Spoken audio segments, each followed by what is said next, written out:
പഠനം കഴിഞ്ഞ് പുറത്തിറങ്ങിയ ജൂനിയർ ഡോക്ടർമാർക്ക് പകരമായി പുതിയ ഡോക്ടർമാരെ നിയോഗിക്കാത്തതിൽ പ്രതിഷേധിച്ച് കോഴിക്കോട് മെഡിക്കൽ കോളേജിലെ PG വിദ്യാർത്ഥികൾ പ്രതിഷേധത്തിലേക്ക്.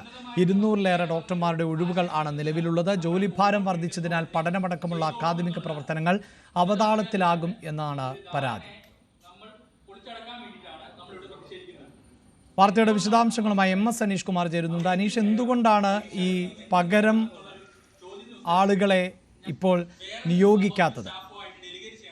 അഭിലാഷ്, നേരത്തെ തന്നെ ന്യൂസ് 18 ഇക്കാര്യം പുറത്തുവിട്ടതാണ്. കാരണം കോഴിക്കോട് മെഡിക്കൽ കോളേജ് ആശുപത്രിയിൽ വലിയ തോതിൽ ഡോക്ടർമാരുടെ ഒരു ഒഴിവ് വരാൻ പോകുന്നു. അത് ആശുപത്രിയുടെ പ്രവർത്തനങ്ങളെ അങ്ങേയറ്റം താറുമാറാക്കും എന്നത് നിലവിലെ പ്രശ്നം എന്നത് ഈ ഹൗസ് സർജന്മാർ നിലവിൽ അവരുടെ പഠന കാലാവധി കഴിഞ്ഞ് പുറത്തേക്ക് പോയിരിക്കുന്നു. പക്ഷേ പുതിയ ഹൗസ് സർജന്മാർ ഇനിയും ഇവിടേക്ക് എത്താത്ത ഒരു സാഹചര്യമാണ്. കാരണം അവരുടെ പരീക്ഷ നടക്കാൻ പോകുന്നത് 3 മാസം കഴിഞ്ഞാണ്. അതായത് ഓഗസ്റ്റ് സെപ്റ്റംബർ മാസത്തിലേക്കാണ് അവരുടെ പരീക്ഷ നടക്കാൻ പോകുന്നത്. അതുകൊണ്ട് പരീക്ഷ കഴിഞ്ഞ ശേഷം മാത്രമേ പുതിയ ജൂനിയർ ഡോക്ടർമാരുടെ സേവനം ആശുപത്രിയിൽ ലഭ്യമാവുള്ളൂ. പക്ഷേ സാധാരണഗതിയിൽ ഈ പഠിച്ചു കഴിഞ്ഞിറങ്ങുന്ന ഡോക്ടർമാരിൽ തന്നെ ചില ആളുകൾ വീണ്ടും നിയമനം നേടി ഇവിടെ വന്ന് കുറച്ച് ആളുകൂടെ തുടരുന്ന ഒരു സാഹചര്യം ഉണ്ടായിരുന്നു. അങ്ങനെ തുടരുന്നവരുടെ എണ്ണം കുറഞ്ഞിരിക്കുന്നു എന്നാണ്. 200 ഡോക്ടർമാരെ വേണ്ട സ്ഥാനത്ത് 15 പേർ മാത്രമാണ് അത്തരത്തിൽ വീണ്ടും ജോലിക്ക് കയറാൻ സന്നദ്ധത പ്രകടിപ്പിച്ചിരിക്കുന്നത്. അതുകൊണ്ട് നിലവിൽ ഇത്രയും ഒഴിവുകൾ ഉള്ളപ്പോൾ PG ഡോക്ടർമാരാണ് ഈ ജോലിഭാരം മുഴുവൻ ഏൽക്കേണ്ടി വരുന്നത്. അവർക്ക് അവരുടെ അക്കാദമിക കാര്യങ്ങൾ, പഠനമടക്കമുള്ള കാര്യങ്ങൾ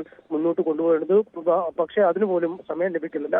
12-14 മണിക്കൂറുമൊക്കെയാണ് പലപ്പോഴും ഈ PG ഡോക്ടർമാർക്ക് ആശുപത്രിയിൽ സേവനം ചെയ്യേണ്ട ഒരു സാഹചര്യം വരുന്നത്. ഒപ്പം രോഗികൾക്ക് ലഭിക്കുന്ന സൗകര്യങ്ങളുടെ കാര്യത്തിലും വലിയ കുറവുണ്ടാകുന്ന അവസ്ഥയാണുള്ളത്. അതുകൊണ്ട് അടിയന്തരമായി എത്രയും വേഗത്തിൽ ഈ ജൂനിയർ ഡോക്ടർമാരുടെ നിയമനം നടത്തണമെന്ന ആവശ്യമാണ് അവർ മുന്നോട്ട് വയ്ക്കുന്നത്. ഇന്നെന്തായാലും ഒരു സൂചനാ പ്രക്ഷോഭം എന്ന രീതിയിലാണ് അവർ സമരപ്രഖ്യാപനം നടത്തിയത്. വരും ദിവസങ്ങളിൽ ശക്തമായ കാഷ്വാലിറ്റി ബഹിഷ്കരണം അടക്കമുള്ള സമര മുറകളിലേക്ക് പോകാൻ നിർബന്ധിതരാകും എന്നാണ് PG വിദ്യാർത്ഥികൾ മുന്നറിയിപ്പ് നൽകുന്നത്. എന്തായാലും SFI അടക്കമുള്ള വിദ്യാർത്ഥി യൂണിയനുകളും വിദ്യാർത്ഥി സംഘടനകളും ഈ സമരത്തിന് പിന്തുണയുമായി എത്തിയിട്ടുമുണ്ട്. അഭിലാഷ്, വിശദാംശങ്ങൾ നൽകിയത് MS അനീഷ് കുമാർ.